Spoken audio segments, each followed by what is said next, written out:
ত্যাগটা বুঝতে হবে। তো রবি ঠাকুর বলছেন, ভেঙে দিয়ে বলছেন, তোমায় দেখেছি শারদ প্রাতে, তোমায় দেখেছি মাধবী রাতে, তোমায় দেখেছি হৃদিমা ছাড়ে, তোমায় দেখেছি ও গো বিদেশী।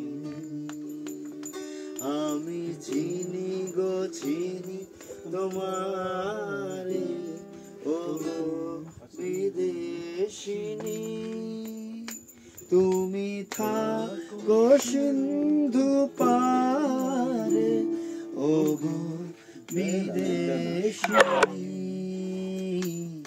ও গো বিদেশিনী। এবার কি বলছে? বিদেশ